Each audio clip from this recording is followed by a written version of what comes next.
September began with celestial wonders in space, revealing the exact description of Revelation 12 with uncanny specificity. Apparently willing to double down on mankind's doubts, the Lord orchestrated comets, asteroids, stars, and planets to coincide exactly on the Feast of Trumpets, or as the Hebrews referred to this appointed time as Rosh Hashanah. Days later, countries gathered in the United Nations to outline strategies for peace in exchange for dividing real estate in the land Yahweh calls His own, once again falling exactly in line with Old Testament prophetic scriptures. Moving into early October, the terrorist leadership in Iran joined with Hamas and additional Jewish enemies to launch the largest multinational battle Israel has seen since the 1973 War of Yom Kippur. Sandwiching these headlines, the heavens are also about to cast literal shadows of darkness across the United States with a major lunar eclipse followed by a complete solar eclipse with indelible signposts taken from the first and last pages of the Bible. Please join us for this and so much more in Lighting the Fuse for War.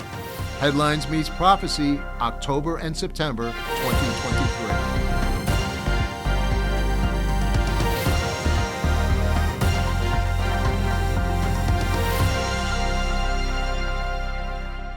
Hello, everybody. My name is Mark. You're watching and or listening to the Russak Outlook. Thank you so much for joining. Today's discussion is Lighting the Fuse for War. Headlines Meets Prophecy, October and September 2023. As many of you are aware, I normally do this on a month-by-month basis. As I was wrapping up the September headlines, I woke up, as everybody did yesterday, to find out that Israel was attacked with just an unprecedented, coordinated attack over many parts of southern Israel from Hamas out of Gaza in coordination in conjunction with Iran, and just absolute brutality. As many as 700, as I'm recording this today on Sunday, October 8th, has been reported dead. Many are still missing. They have recovered some of the the people that were kidnapped. The coordination and for an event like this is just a failure of intelligence that I don't know, maybe days, weeks later before we find out, how badly they missed it. And I'm not really quite sure why, or if there was coordination from the inside. We don't know yet. It's too early to tell, but needless to say, it completely took Israel by surprise, where they basically broached walls, thousands upon thousands of rockets coming into different areas of southern Israel. People flying on hang gliders, trucks. Just going out into the streets, pulling out women, children, beating them, just parading them around. Just an absolute horrendous scene. I've seen many of the videos coming out. I'm not going to get into any of that here. I don't want to, but it breaks your heart. Right now, where I stand is, I think a little over 700 have been killed. And, I don't think, there's over 1,000 that are wounded, but I don't know that we have a number on how many kidnappings, because there are still so many people that are unaccounted for. It's going to take a long time. But as I said, just if you look at Gaza this way, and I'll show it on a map in a little while, but, that pretty wide area of it, it came in from all different directions. So where that's on the coast, it was coming into the surrounding towns as much as 15, 20 miles into the area. Needless to say, this is, and Prime Minister Benjamin Netanyahu declared it has the full support of the cabinet, that they are at war. And this is no small task. I mean, they haven't seen anything like this since the 1973 Yom Kippur War. And sadly, it was 50 years on the day that they did it, and taken them by surprise a little bit too, because it was Shabbat, which is the Sabbath in Israel. So we need to get into that, as well as I'm going to cover some things that happened in September, because it really I believe that there are signposts leading through September, into October, and then well beyond. I don't say the things that I'm about to cover and talk to. If you are a disciple, a follower of Jesus Christ, we have nothing to fear, but we do have an obligation to encourage, to get the word out that Jesus is coming soon. And again, I say this, I don't know what soon is. It could be tomorrow, it could be a year from now, it could be 5 years, could be 10 years. But by the signs that we're seeing, including this, I think this is an indelible sign, and everything that led up to it. We being the body of Christ, need everything that we can do to help people, to give them the information, to have them make decisions to turn to Jesus, but also to pray not only for the nations, pray for Israel. And we'll get into that in a number of specific ways, how we can strategically pray. Before I begin, please, whatever the platform you're on, I just ask if you could hit the like and subscribe button, share the information, ring the bell. I've said this a lot. It helps us get the information out. It really does. And that's really what we're about. We're trying to give people as much relevant information as they can, dealing with the veracity of Christ and scriptures. And we'll point out that so much of what we're seeing over the past month or so is taken right out of the Bible. So if you could do that and go to the Russak Outlook, sign up for our email list. We notify you of new events, and not only new videos and things that are coming out, but other things as well. But I want to get into this.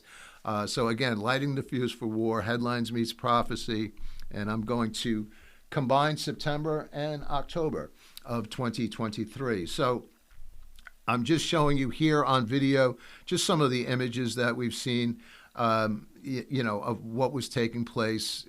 And again, so where I sit today, it's a day later, and already this has expanded. And this will be a multinational front. Many nations will be getting involved in this, and they already have. So last night into early this morning, again, this is Sunday. I'm in the United States on the East Coast time zone. But the Iranians and Hezbollah in Lebanon have been firing rockets into northern Israel. There's been some response there. That's a very volatile area, and we're going to cover some of the things that what is in store, or what Iran has there and other locations. The American military has started to move across into the Mediterranean. Threats coming out, against them. And as a matter of fact, I just saw that came across, and I'll try to. I have an app where I'm trying to get some relevant information and keep it up to date. But one of the things that came across here was hundreds of members of the House of Representatives and the Lords of Great Britain, in addition to several ministers in the government, signed a letter of support for the state of Israel. That's important because I think, and we're going to cover that, I think that falls in line with what we see in Scripture. So I'll be covering some of that. So already you see this coming across as many nations are getting involved. And I've said for months how volatile that region is with Israel and everything that was going on. So it shouldn't take us by surprise. But yet, when you wake up yesterday and you see the images of the atrocities that are happening and the complete disregard for human life, it shows evil manifesting itself on a level I don't believe we've seen. In addition to the horror here, you see people celebrating not only in the streets of Gaza, but I'm seeing it in America. I saw images earlier in Philadelphia of people celebrating this in parts of Europe. And they may be in the minority, but my point is, as horrible as this is and as terrible as the disregard for life, people are celebrating it. So they're embracing evil. So it's very sad. So the images here, you can see Benjamin Netanyahu, this will unify Israel. So actually, let me take a step back for a second. One of the interesting things that I saw, some of the intelligence that came out of this, as the Israelis were interrogating the captures of some of the terrorists, that they had said and I've covered this before in the past, and I can't go into great detail, but there's been a degree of volatility in the streets and the government, the way Israel is structured, and they try to introduce some judicial legislation that people just lost it on it. There was a multi-nation push against Israel to stop this, including the Americans, putting pressure on the Netanyahu conservative government to not go down this road of creating new judicial laws. And again, I've covered this in the past, so I can't go down this hole now.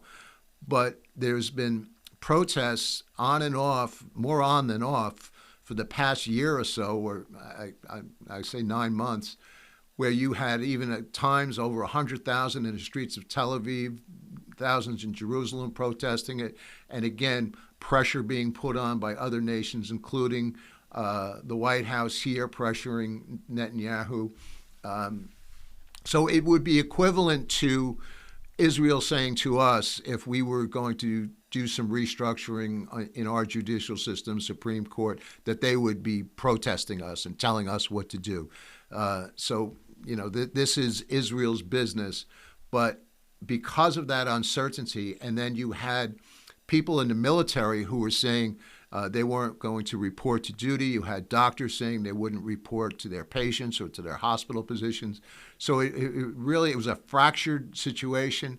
And what I'm getting at is some of these prisoners that were captured as they were being interrogated, they informed the Israeli army, the IDF, Israeli Defense Force, that the weakness that they saw in the country and the volatility was an encouragement to them to move forward.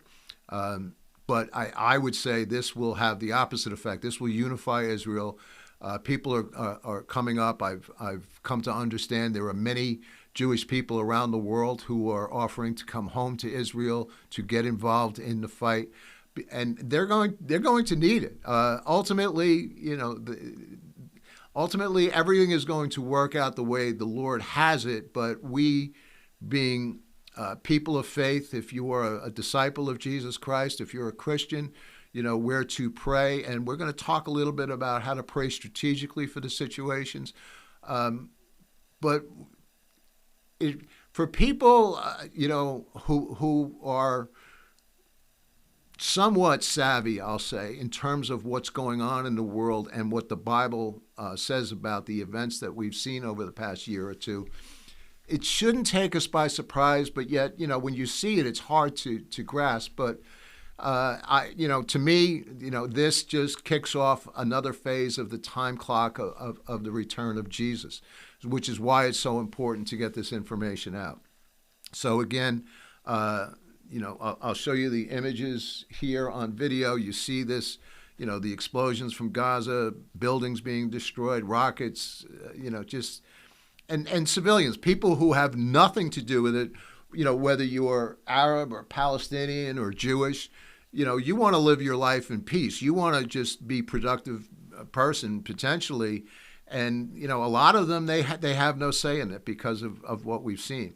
So I'm going to go back to video for a second here. Let's see.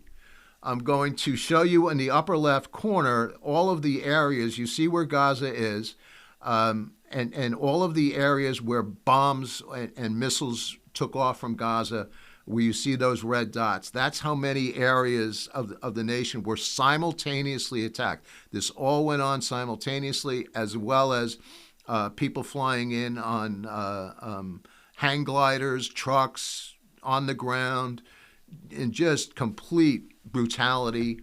You see some of the headlines there. Israel declares the state of war. And I wanted to give you a little bit of precedent because this happened on the anniversary of the Yom Kippur War in 1973. So I'm showing you this on video. On October 6th, 1973, Egyptian and Syrian armies launched a two-front offensive against attacking Israeli positions in the Sinai Peninsula and the Golan Heights. And again, this is area they lost in the 67 war.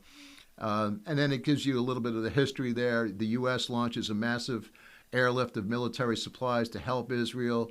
OPEC, led by the Arab countries, imposes an oil embargo on the U.S. and other nations for supplying weapons to Israel. That's where you had, the spike in oil and gas shortages back in the 70s. And then the United Nations got involved. And eventually, they did sign a peace treaty in March of 1979. But if you think about it, that's, 5 months that went by. Now, just since yesterday, we know that Iran has initiated missiles coming out of from Hezbollah in Lebanon.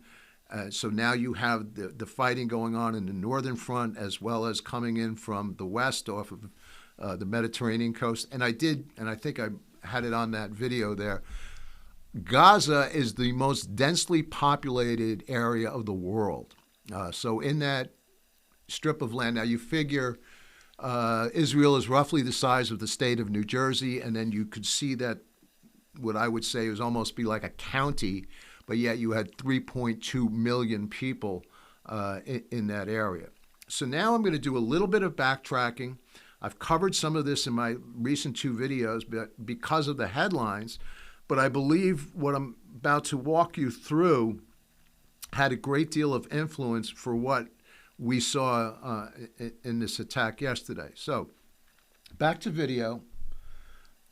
September 20th, MBS, Mohammed bin Salman, the leader, Prince of Saudi Arabia, will soon be the king, had an interview on Fox News, and he talked about how close they were to brokering a peace deal with Israel.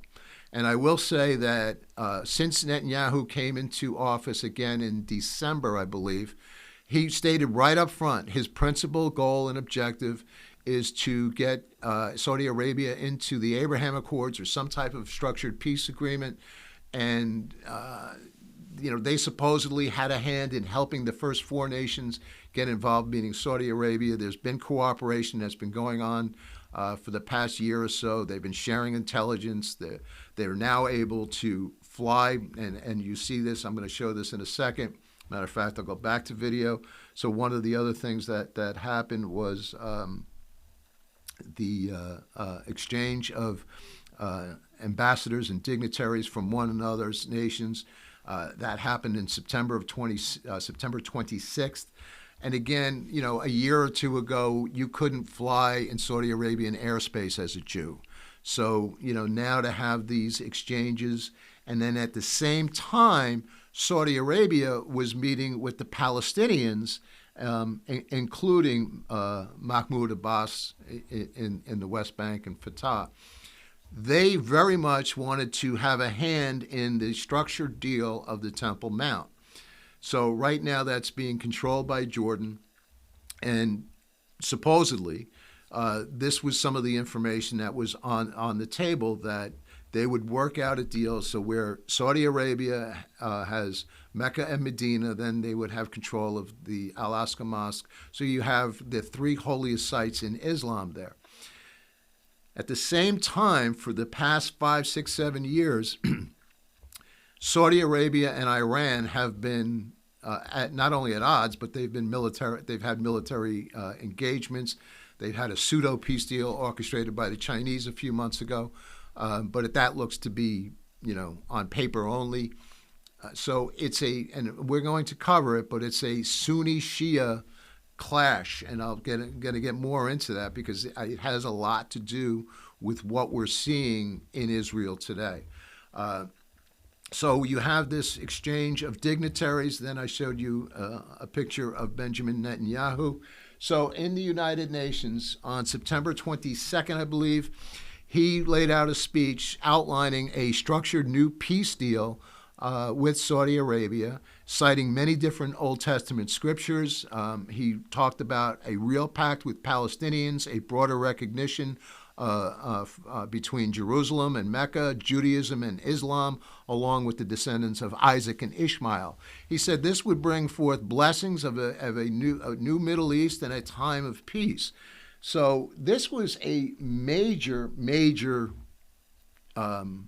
announcement, deal, just incredible. And what I'm getting at now, and I'll show you, is this was the exact opposite of what Iran wanted to see take place. So I'm going to show you very briefly a map of what would be the eventual Battle of Gog of Magog, Ezekiel 38, where Russia and its allies will come down and they will invade Israel. But I believe this is kind of touching on, what we're talking about, and especially with the British and the Americans already coming right out vocally defending Israel and saying, that they'll bring in military and economic aid into Israel for this. So I'm showing you on the map the different nations that are involved. And where you see Persia and the blue lines, that's where they have outposts as well. So they have the Houthis in Yemen.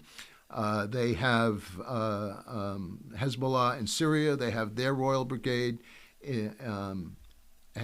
Hezbollah in Lebanon and their royal brigade in Syria. They're also in Iraq. I don't show them on these arrows, but they're there as well. They're very much involved in this. So you have a multinational attack front right now. This shows Ezekiel, but the blue lines again shows Persia. Couple that with Gaza coming in. So they're being attacked from many different sides right now. This is not yet the war of Ezekiel 38, but I believe these are the events that are leading up to it. So Ezekiel 38, I mentioned this in the last presentation, Sheba and Dedan, which are ancient areas of Saudi Arabia. It says, and the merchants of Tarshish along with the young lions shall say, art thou come to take spoil? This is in response to Russia and her armies coming down into Israel. In other words, they're not going to be involved in it. And it says, goes on to say, as they gathered thy company to take a prey, carry away silver and gold, cattle and goods, take great spoil. The point that I wanted to make here, and I really haven't covered in the past, Tarshish, many believe is England, but I haven't seen anything definitively. There are others who say, when they go back and looking at the ancient books, and we're only talking about, a few thousand years. Some say it's Spain. But what's interesting is if Tarshish is England, and again, I don't know, but it says the young lions, and nobody's really been able to define that. But if you think about America, where it broke away from England or Britain, and the symbol for them is lions. And since we are an offshoot of them for 240 some odd years, could we be the young lions who would say something but not get involved in it? It's possible. I'm just bringing that up as a possibility. But the main thing is the peace deal or the supposed arrangement with Saudi Arabia is scriptural, and it is taking place. And that was why I was trying to emphasize what we saw happen in the United Nations. I didn't personally see this happening so quickly with Iran and attacking it, and clearly the world was taken by surprise, and sadly so was Israel. But that is, to me, a key component, because now, what is Saudi Arabia's response? What is Israel's? Israel right now has to take care of, they're at war.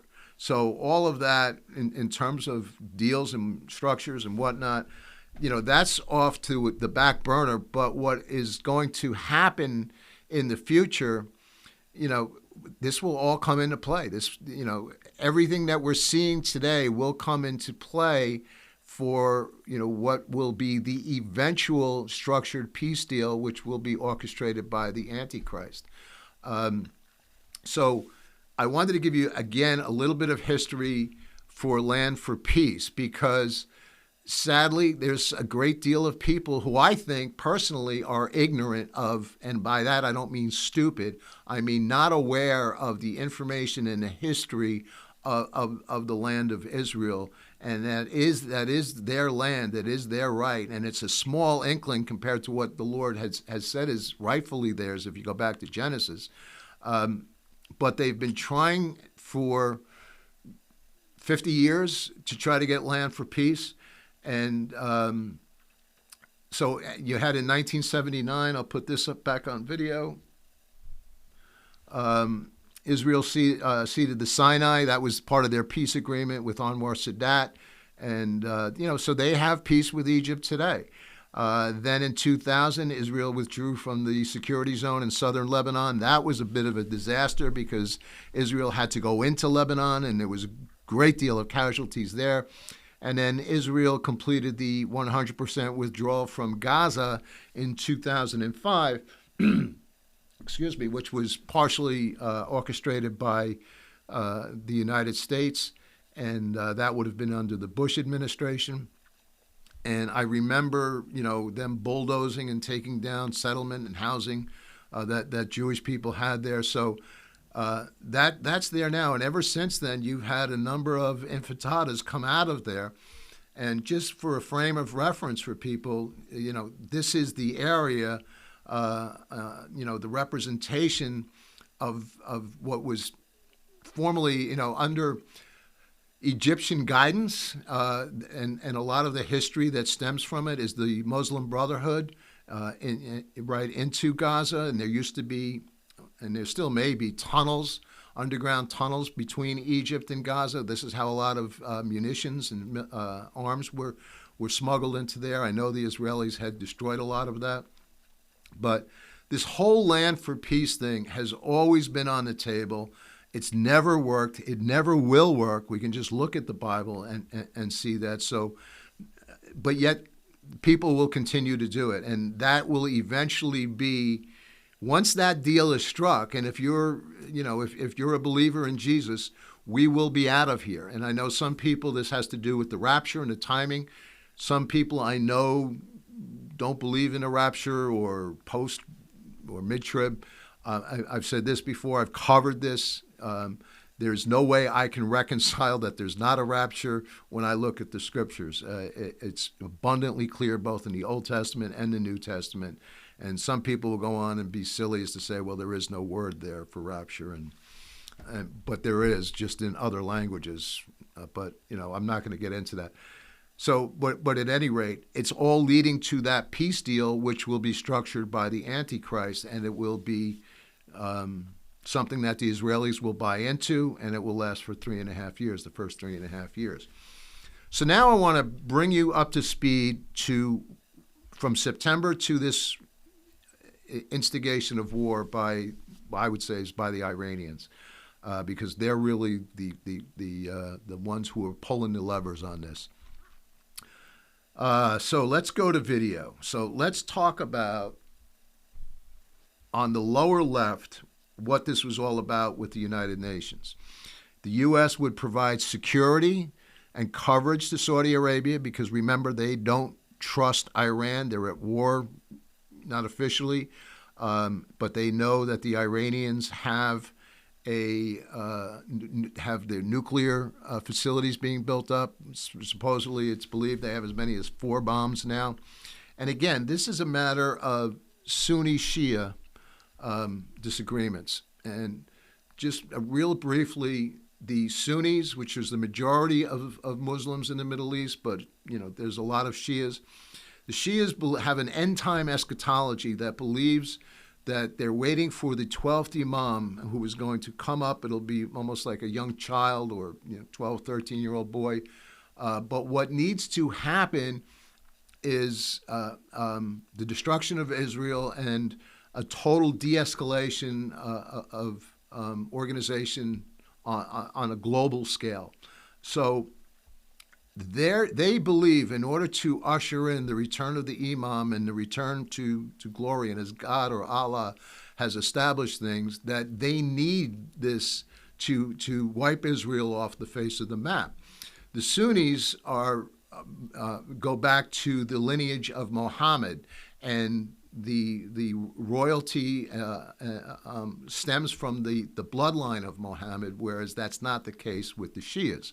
So you have two very, very conflicting areas of the religion, but it's a real sense of it's a real sense of purpose. It's personal, and there's at times there's a hatred towards one another, and I'm going to show you that that's scriptural as well.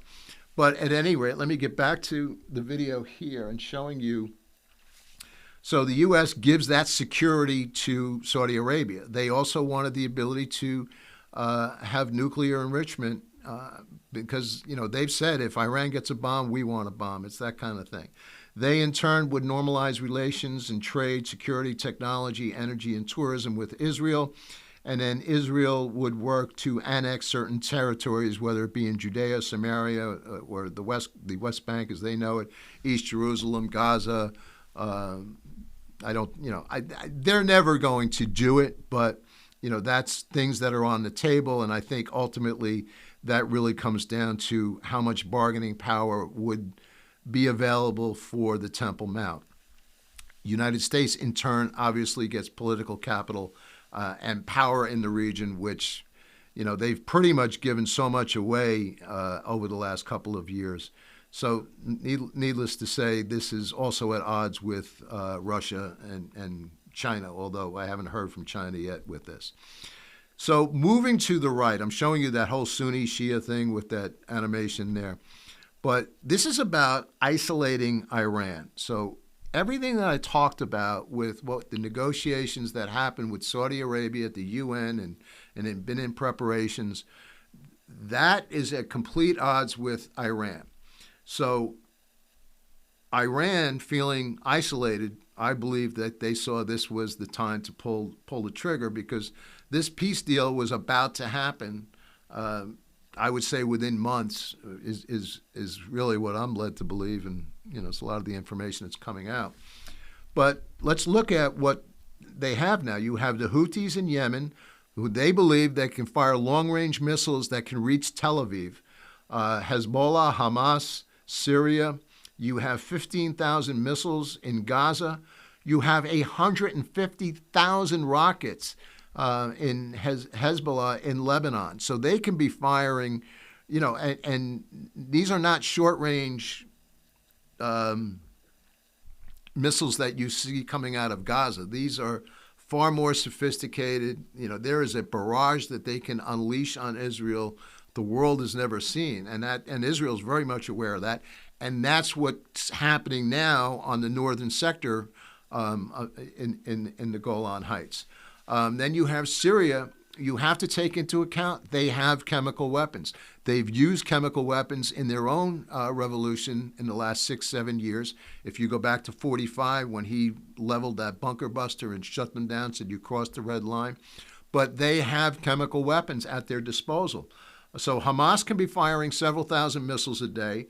Hezbollah can be firing upwards of 10, 20,000 missiles at a shot. Syria, potentially, the armies that are in there with Iran, the Royal Brigades, whether they would use chemical weapons, I wouldn't put it past them.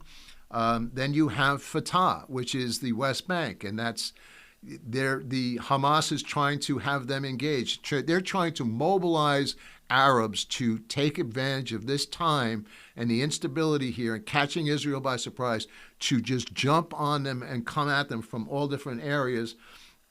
And again, I've mentioned Iraq before too. So Iran, Iraq, Syria, Lebanon, Yemen, the Gaza Strip. These are all known areas of direct enemies that have the ability to launch serious damage on Israel today. So Israel, in that regard, is surrounded. They have a degree of cooperation with Egypt and Jordan. Egypt is supposedly helping right now, trying to free some of the prisoners out of the Gaza area. But to show you, too, when I go back to the Temple Mount, I've often said this, and people have too. If you look at the centerpiece of the world, or somebody put it this way once, if you look at the clock, that the hour hand is Israel, the minute hand is Jerusalem, and the second hand is the Temple Mount. It all comes down to that center of the world is that the world is focusing on is Israel, as what was laid out by many different Old Testament prophets, and including Jesus himself. Thousands of years ago, these books were written, and what we're seeing play out is exactly what what was happening or what is happening today. So it's not looking good, but you do have Egypt, Jordan with cooperation, U.S., England now, and I believe because of the brutality that you'll see other nations come to the defense of Israel because it's just so outrageous. Ismail Haniyeh, the leader of the political wing of Hamas, was in contact yesterday or early this morning with the president of Iran, and he said this. This is a quote. "The battle on the Temple Mount is still at the beginning, and it will end in a decisive victory." So again, Iran does not want Saudi Arabia, or because if Saudi Arabia gets it, perhaps they join into something that allows the Jews to build the temple there. Eventually will be. So there you have that working in concert. And what's interesting is Hamas in that area, predominantly, they're Sunnis. So it's almost the old adage of the enemy of my enemy is my friend, where they're working together. They have that collective enemy in Israel. I also wanted to bring out Genesis 16, which most people would look at as Ishmael being the brother of, or the lineage to Islam, and this goes back to Abraham, and this goes back to, you can see this areas, parts of this in the Quran, which is why Islam recognizes Abraham. They recognize Jesus, not as their true roles, but they recognize them nonetheless. And there's a regard to them, I'll put it this way, to Father Abraham. And this is the reason you had the name, the Abrahamic covenants, because it's both Jew, Christian, and Muslim recognizes Abraham. And what many of the Muslims, particularly the Shias, would say is Jesus is a great prophet, but that's it. They actually do say, too, that in their end-time eschatology, Jesus will come back with the 12th Imam and tell people how wrong they were and to look to the Imam, not to him. Side note. So Genesis 16 says this, "The angel of the Lord said to her, 'You are now pregnant, you will give birth to a son, you shall name him Ishmael.'" This is Hagar, the story of Sarah and Hagar. "And for the Lord has heard your misery." And this is what I wanted to explain. This is what he's saying, what will happen to the offspring of Ishmael. "He will be like a wild donkey of a man. His hand will be against everyone, and everyone's hand against him. He will live in hostility towards all of his brothers." And I believe prophetically, we can look and see that today. So I wanted to cite a couple of scriptures that specifically mention Gaza and that area, and really it's the Philistines. Isaiah 11:14, I'll put it up on the screen, says this, "But they shall fly upon the shoulders of the Philistines toward the west. They shall spoil them of the east together." So we saw that. "They shall lay their hand upon Edom and Moab and the children of Ammon," which that goes into areas of modern-day Jordan. Zephaniah 2:4-5. "For Gaza shall be forsaken, and Ashkelon a desolation. They shall drive out Ashdod at the noonday, and Ekron shall be rooted up. Woe unto the inhabitants of the sea coast, the nation of the Sherites. The word of the Lord is against you, O Canaan, the land of the Philistines. I will even destroy thee, that there shall be no inhabitant."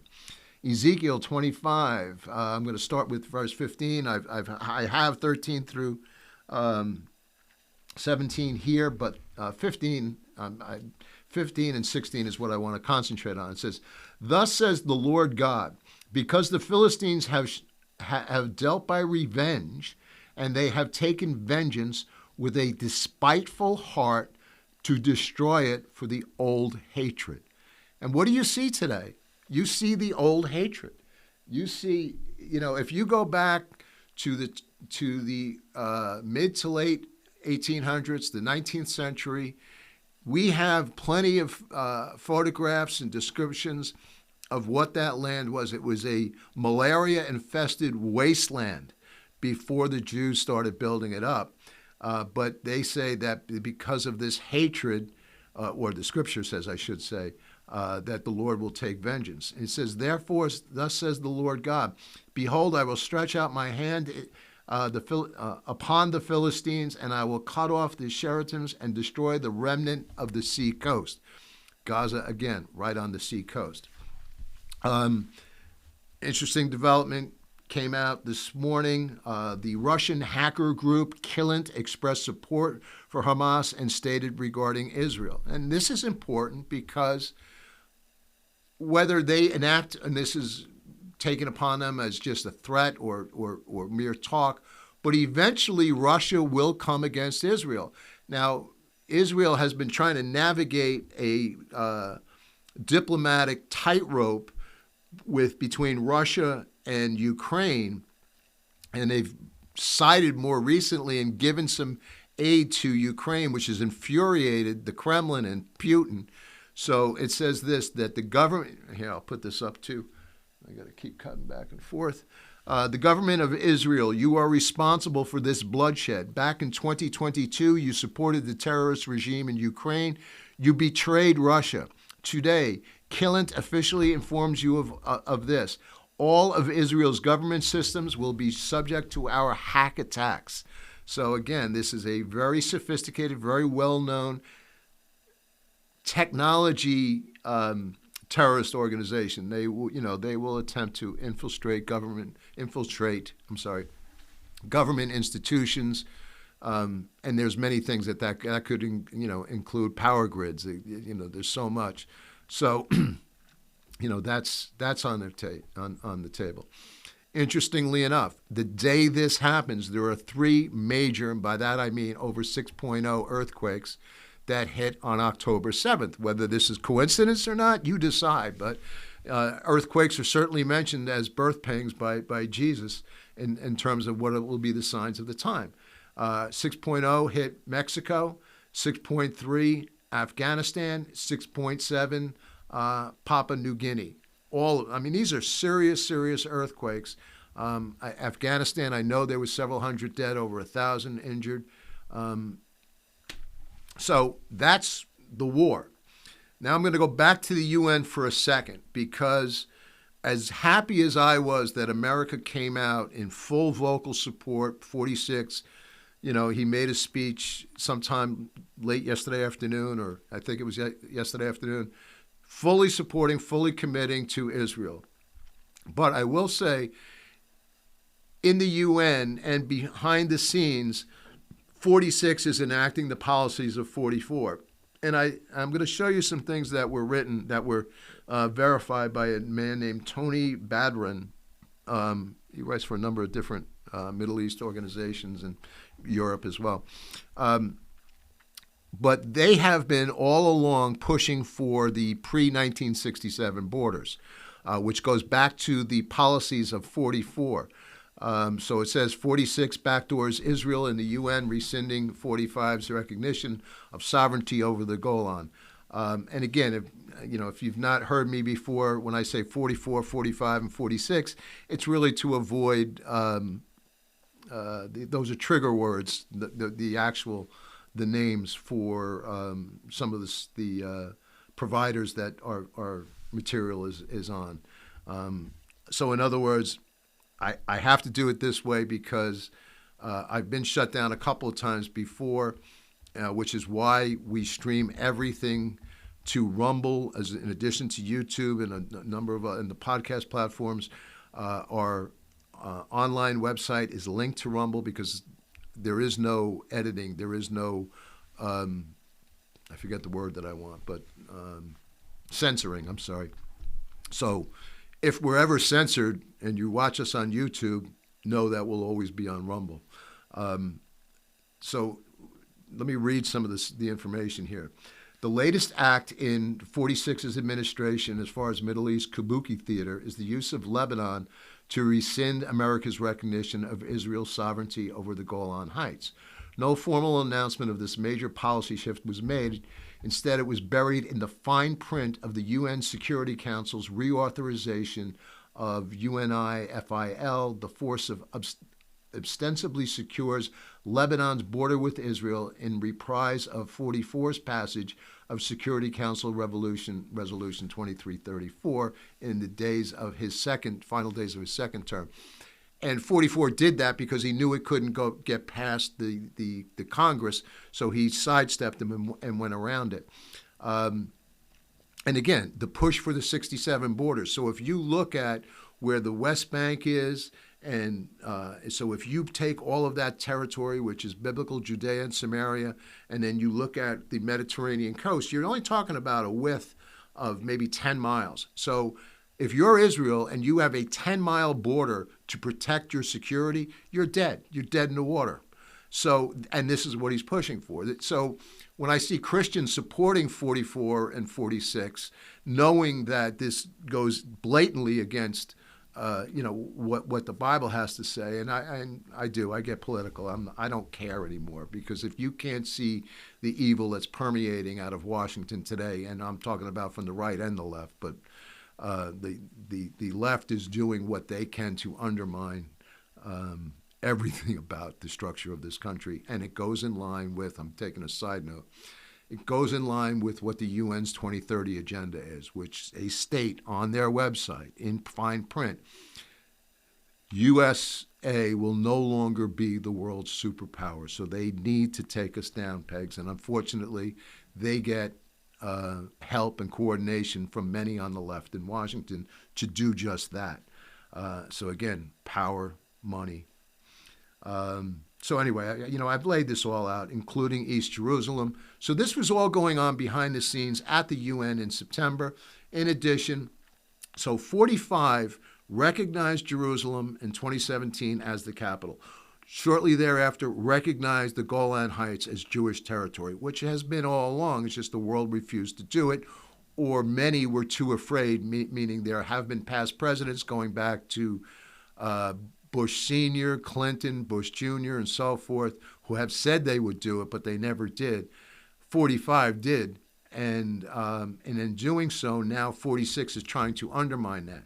So if you are an ally of America, you have a policy put forth by 45, and then, a year or two later, somebody else comes into power, they flip it, they turn it around.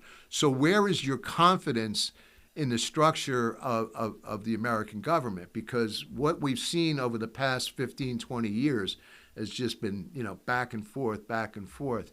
So what I'm pointing to is there's instability, there's bargaining that's going on behind the scenes that is not being reported by the press in America and its own, or I would say the majority of the mainstream media. Some other things that came out that were pretty blatant.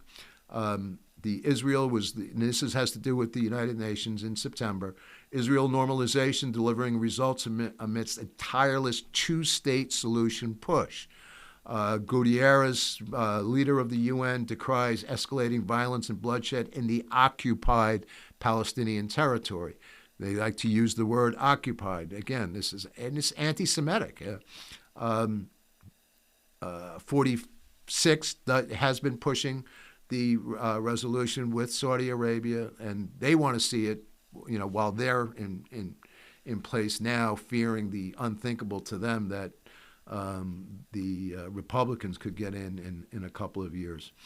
But it also, he said this, it demonstrates how Israel's greater normalization and economic connections with its neighbors is delivering positive and practical impacts even as we continue, meaning America, to work tirelessly to support a just and lasting peace between Israelis and Palestinians, two states for two people. So that is the position that this country is taking. So it's juxtaposed to what they're saying, vocally out of their mouth. They're, doing some other things behind the scenes. And, I point a number of scriptures here, Joel 3:2, really, where God says, I will gather, and this is in the tribulation. He says, I will gather the nations and will bring them down into the valley of Jehoshaphat. Will plead with them there for my people and my heritage, Israel, whom they have scattered among the nations. We know that. And they parted my land. He calls it my land, not Israel's. Some more obvious anti-Semitic gestures. over 3,500 academic writers and artists urged 46 and the UN chief to snub Netanyahu. In other words, they didn't even want him there at the United Nations. They didn't want to give him a microphone. They didn't want to give him an audience. This is the world we live in. And then, side note, go back to what happened in September, where 46 released $6 billion of assets to Iran. So my question is, how's that working for you now? Weeks later, we see the financing of the most horrendous war instigation, and at least in that area of the world, if you want to compare to what's happening in Russia and Ukraine, sure. So that kind of takes care of where we're at with Israel and the war and the things that I saw leading up to it, in terms of the mankind's involvement. Now, there were some things that happened. Many of you, I'm sure, are aware. I'm just going to briefly cover because this is Headlines Meets Prophecy, and it had to do with Revelation 12. Just put the scripture up. I'm going to describe something that happened in the heavens. And there appeared a great wonder in heaven, a woman clothed with the sun and the moon under her feet, and her head a crown of 12 stars. She, being with child, cried, traveling in birth and pain to be delivered. And I'm going to go through this very quickly. So there was a sign in the heavens that, I'm giving you the area here. If you look, there's the woman, Virgo. This is not astrology. This is actually the study of the constellations, what the Jews refer to as the Mazzaroth, where she will have the sun at her shoulder and a crown of 12 stars and be with child. So the 12 stars, the head, Leo has the 9 stars, and then you have 3 planets. It's actually 2 planets and a 10th star that happened in September. And then it says the moon at her feet. The moon was at her feet. So at this period in time, this took place. This happened in 2017, again, exactly on the Feast of Trumpets. Before that, it is believed when they go through the software of the astronomical software, it was approximately 6,000 years before all of this lined up exactly. Then it happened in 2017. Now it's happening again just 6 years later. So you go from 6,000 years to 2017, and it happened and again. The difference is this. In 2017, Jupiter was in retrograding within what would be considered, and I'll show you back to video, the woman's belly. And it was actually for 9 months, just as a baby would be, and then it came out of that area exactly on the Feast of Trumpets, or Rosh Hashanah. So that's what happened in the heavens in 2017. Coincidentally, that was also just a short while later, America recognized Jerusalem as the capital of Israel, as God does. And then months after that, you had the 70th anniversary of the nation of Israel. People can say it's coincidence and whatnot. Some people will poo-poo this and say that nothing happened. And I would say that, I just described to you, what I believe was very significant events, agreeing where nobody in the world would agree that Jerusalem was the rightful capital of Israel until 45 did it. Now you have 7 other nations that have already done it, and another one's right around, has in principle agreed, and then 2 others are right behind them. So in those time, you've 10 or 11 nations are now recognizing Jerusalem, and this is where America wants to go back on their word and divide it again. The difference here, I'll go back to video for a second, is you had again 10 stars and the 2 planets being considered as a star. But you had an asteroid that was literally named Child by the discoverer from the 1980s, was resting in the belly and came out exactly below on the Feast of Rosh Hashanah, Feast of Trumpets. So that was the difference. And then there's a whole other host of asteroids and planets and names that coincided with exactly what we're seeing in the world today. Things like Israel was an asteroid. in these constellations, United Nations, Sol 666. It was, and I've covered all of this and plenty of information. I'll give you a brief summary in a second. So all of this was happening in September, and to me, and many people recognize this, and some people try to, put it aside as something ridiculous or just not acknowledge it. I refuse. Not that I refuse.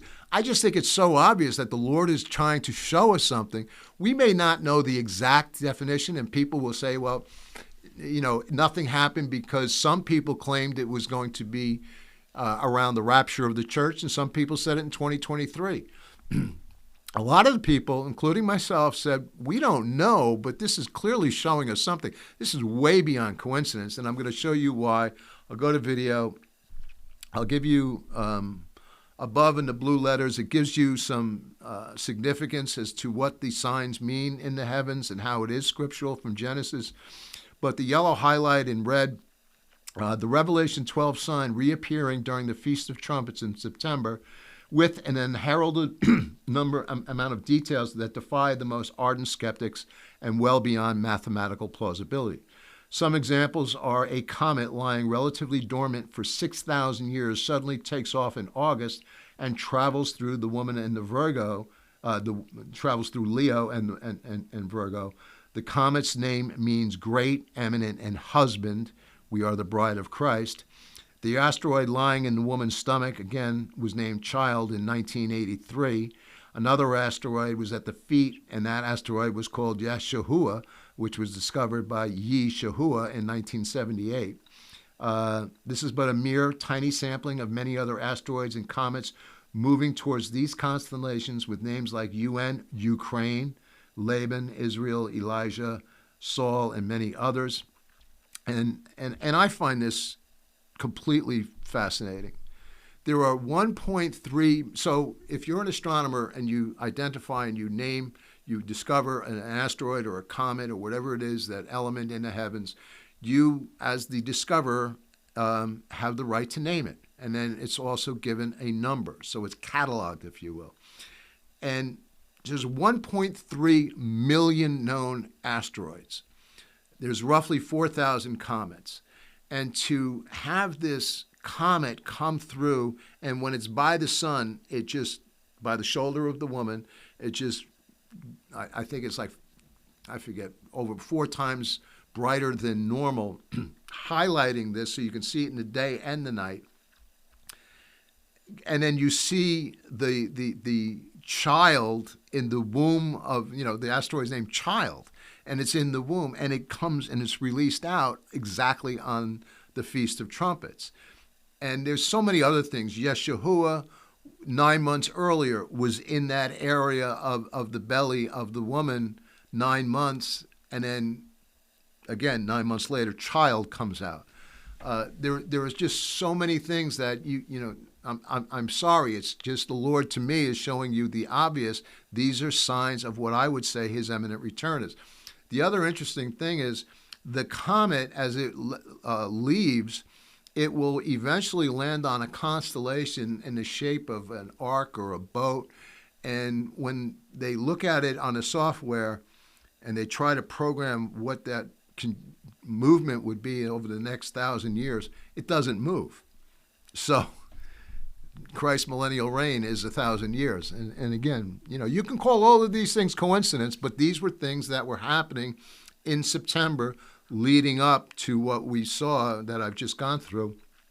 The other thing that I wanted to show you, and I've just recently covered this, but for those of you, this is to me another sign. So in 2017, we had a solar eclipse go from Oregon to South Carolina, all the way across the United States.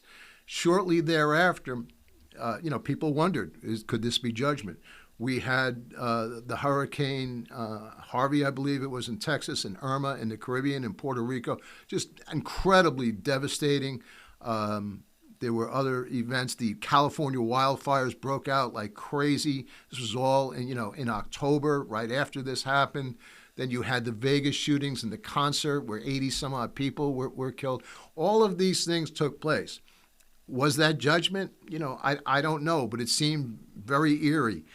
Now you have another one coming in April of 2024, and where that crosses is over a seismic earthquake zone right in the middle of the Ohio and river valleys. Could that something be happening to America around that time? We don't know. But on top of it, what will happen in 6 days from now will be a lunar eclipse that will be a part of this. And I'm going to show you this on video. If you're a podcast listener, I'd encourage you to see this. I'm sorry. There we go. Did I get it? Yep. So and I'm showing you, so people know that Jesus, I should have given you a little history of this, sorry. So Jesus calls himself the Alpha and the Omega. I think many people are very, very familiar with this, the beginning and the end. And he says it in the beginning of Scripture in Genesis, and you can go to the end of Scripture in Revelation. And in Hebrew, or ancient Hebrew, and in Hebrew today, it's called the Aleph and the Ta.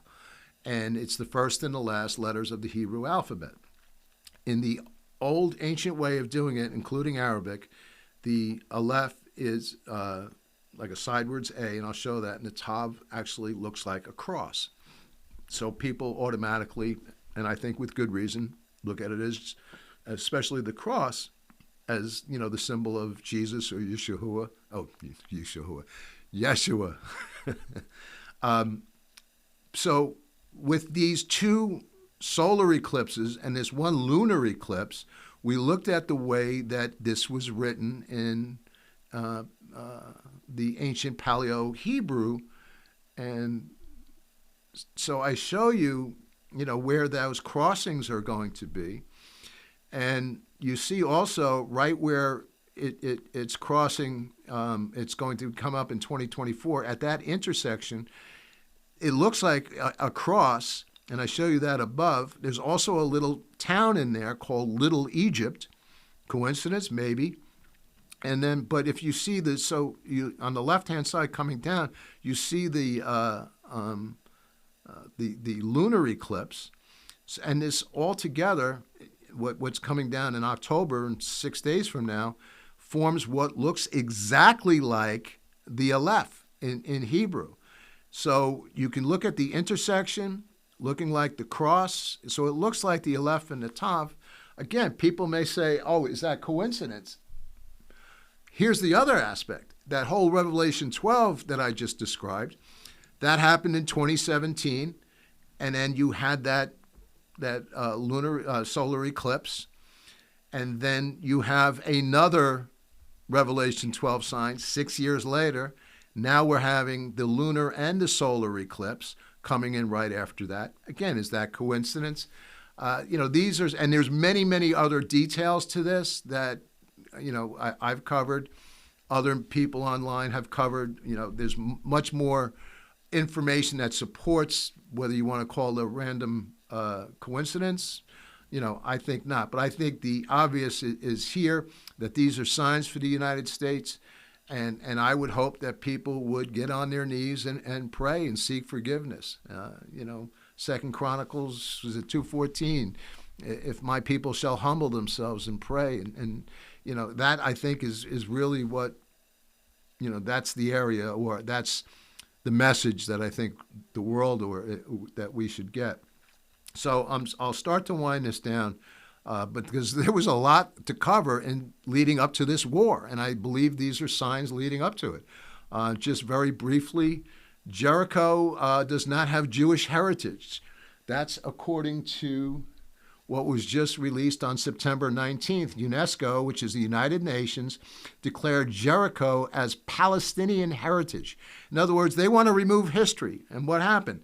Book of Joshua describes how the children of Israel crossed into the promised land, into Jericho for 6 days, and we know about the seventh day where they circled the city and blew the trumpets and the walls came down.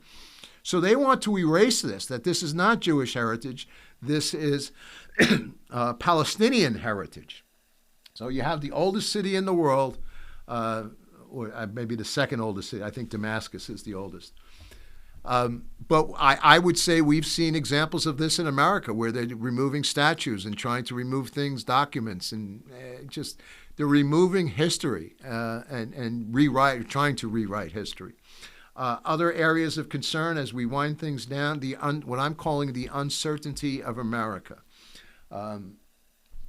If I just give you a host of images here, the border, and we've been dealing with people coming. We just saw an example of what happens with an unsecure border in Israel, and that could happen in the United States.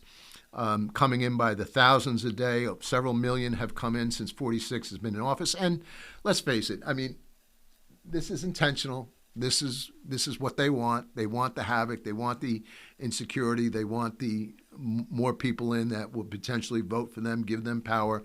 But the result has been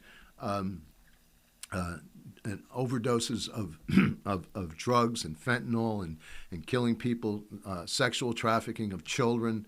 And they're all aware of this, but they're turning the other cheek. So you see the polls coming down. 46 is plummeting. I don't believe he'll run. I just don't.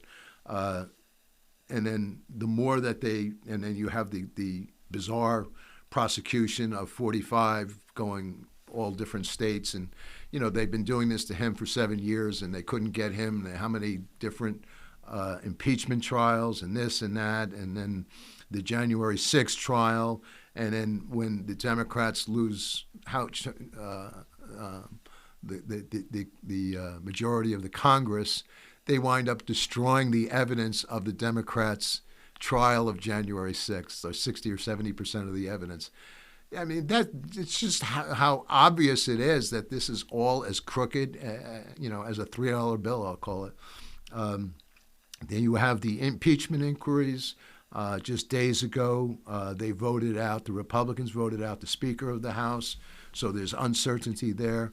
The labor markets, where I sit, you've got medical industries going on strike. The auto workers are on strike. In the arts, we just had the writers finalize a strike. The artists are still are still on strike. The economic conditions of what we're seeing in this country and inflation and the rise of interest rates. And then, what is our involvement going to be with Ukraine, the uncertainty there. There's a lot of suspicions of nefarious activity there. And then OPEC refusing to increase their production, which will drive prices up, which, again, impacts and hurts 46 and our economy at the same time. So there's so many different things that are happening. And then I talked about some of the things that took place in the United Nations. So what I would say is a fairly unstable or unreliable partner to a lot of countries that were longtime allies of ours. G20 announced plans to impose digital currencies and IDs worldwide. Why do I mention some of this? Well, you had this over in India, and this came out. It says this: the group of 20 leaders have agreed to a plan to eventually impose digital currencies and digital IDs on their respective populations, despite fears that governments will use them to monitor their people's spending and crush dissent. The G20, which is currently under India's presidency, adopted a final declaration on the subject over the weekend in New Delhi. The meeting, which included the world's leading economies, announced last week they had agreed to build the necessary infrastructure to implement digital currencies and IDs. Why is this important? What will happen eventually? Revelation 13, 15 through 17. Highlight in yellow. It also forced all people, great and small, rich and poor, free and slave, to receive a mark on their right hands or on their foreheads, so they could not buy or sell unless they had the mark, which is the name of the beast or the number of its name. So all of that technology is in place today. We see it, whether it's social credit scores that are implemented in China. We're seeing some of that happen over here in the West. But eventually, the world's economies will be under the control of the Antichrist. They have to do it digitally. They have to replace currencies, which means they want to take down the value of the dollar, which again hurts America. So again, to me, this is just another sign. I also wanted to point out something that came out on September 19th as I wind this down, promise. You had the first hospital site to begin recruitment of the first in-human clinical trial of precise robotically implanted brain-computer interface. This is a groundbreaking investigational medical device for our fully implantable wireless brain-computer interface, BCI. It aims to evaluate the safety of our implant and surgical robot and assess the initial functionality of our BCI for enabling people with paralysis to control external devices with their thoughts. So it's just kind of creepy, the amount of technology and where it's going. This has great intentions, as far as medical advancements, wonderful. But to control this with your thoughts, so it says this: once in place, the implant is cosmetically invisible, intended to record and transmit brain signals wirelessly to an app that decodes movement intention. The initial goal is to grant people the ability to control a computer cursor or keyboard using their thoughts alone. So imagine, I have a computer in front of me. I'm thinking something, and it reacts. That's the degree of technology that they're going down. Neuralink is and again, Neuralink is owned, I'm sorry, I didn't say this, by Elon Musk. They're not the only company. Synchron, a competitor that threads an implant through the jugular vein to sit against the brain, allowing paralyzed patients to email or perform online banking. Science Corporation, formed by former Neuralink employees, they're developing a prosthesis to provide artificial vision for blind people. Again, these are wonderful developments. I applaud them. But there's that fine line of where you're going to go with some of this. Precision Neuroscience, formed by former Musk associates, is working on a device to read and record brain activity. And then Motif Neurotech is working on a brain implant to treat depression. You're depressed? No, you don't have to go to Jesus. We'll just give you something. So that's just some interesting technology developments. As a point to anything specific other than the fact that the Bible does say that eventually you will take the mark on your forehead or your wrist. We see all of that happening today. We see that being developed. So my point is these are just more and more steps towards that. I'm going to close with this last page. I'm showing you a couple of different images, and this is when I talked about strategic prayer. So in the lower left, you saw so much of this is the havoc that's happening in Israel is being instigated by Iran. Coincidentally, the largest growing Christian church is coming out of Iran. So Jesus is moving right in the heart of evil. So I would continue to support and pray for the underground church, investigate that information. God is moving. There are so many different reports coming out of Iran and that area, also Afghanistan, I would say. I've heard some recent things too, where Jesus is appearing in visions and dreams. It's impacting entire villages. Where you may have a leader or of a tribe or a village gets a visitation from Jesus.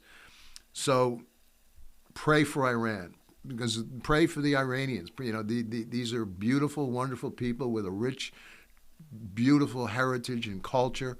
That the government, that the Ayatollahs and whatnot running it is really what's causing havoc to Israel and the world. And especially if you're America.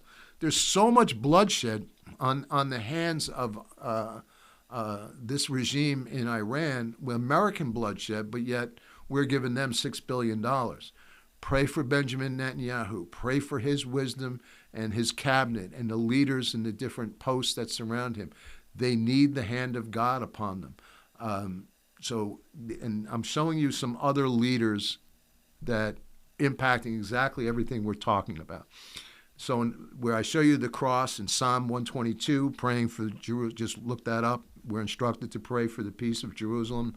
MBS, the leader of Saudi Arabia, President Sisi of Egypt, and King Hussein of Jordan.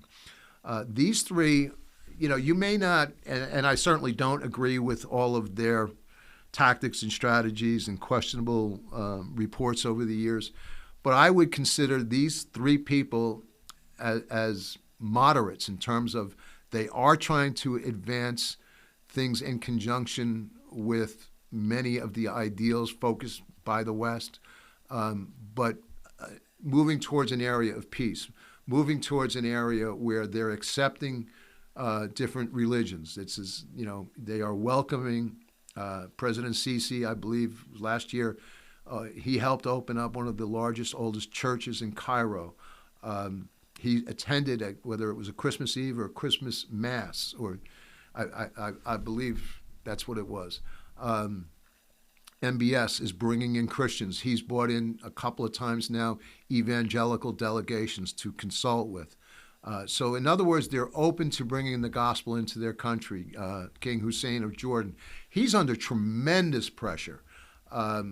He's taken in so many, if you remember, go back to the ISIS and the Syrians and what was happening there and how they went after many Jordanians.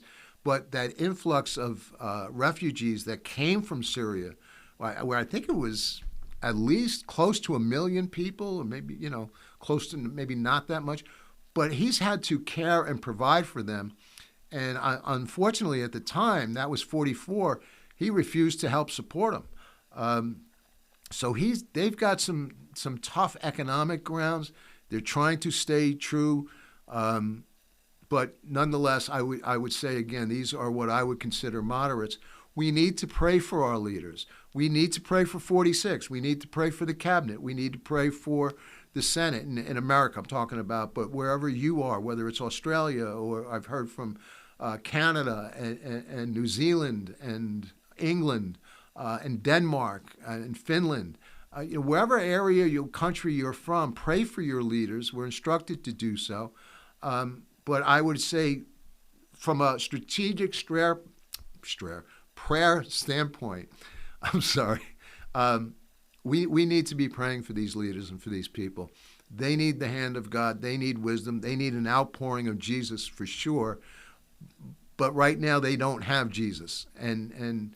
But we can still pray and stand in the gap for them and believe God will move and work in concert and in favor with the Israelis and others, friends, of that area. And I would also say to undermine the plans of the enemies, to expose the plans of the enemies. Because again, how much this war took Israel and the world by surprise. So that's why I say strategically prayer, think about it. Also find ministries that you think can help them.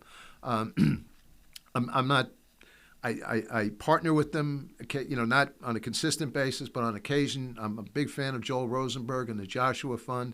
Part of their message and their motivation is to bless Israel and their neighbors. So they share the love of Jesus with the surrounding, what could be considered enemies. They do a great work in the Joshua Fund. There's other ministries. One escapes me now, and that's helping funding churches and building churches in Iran, the underground churches in Afghanistan as well. I'll think of that. Joel Richardson, I believe, he has a hand in that ministry. So at any rate, that's it. I appreciate your time, and I hope this information helped you. If there's any further questions, comments, and by the way, I love all the comments and questions that have been coming in on social media, on YouTube. You've been commenting. You've been sending me emails. I thank you for that. Please continue to do so. If you have questions or comments or suggestions, I'm all ears. I don't always agree with everybody, and that's okay too. But that's the bottom line. So here we are. Pray for your area of responsibility, your leaders. Pray for Israel. Pray for the peace of Jerusalem. do all that you can to do that the Lord would give you, and do it for His glory and not yours. So on that note, I'd like to thank you again. You've been listening to the Russak Outlook. My name is Mark, and remember, as always, just my opinion.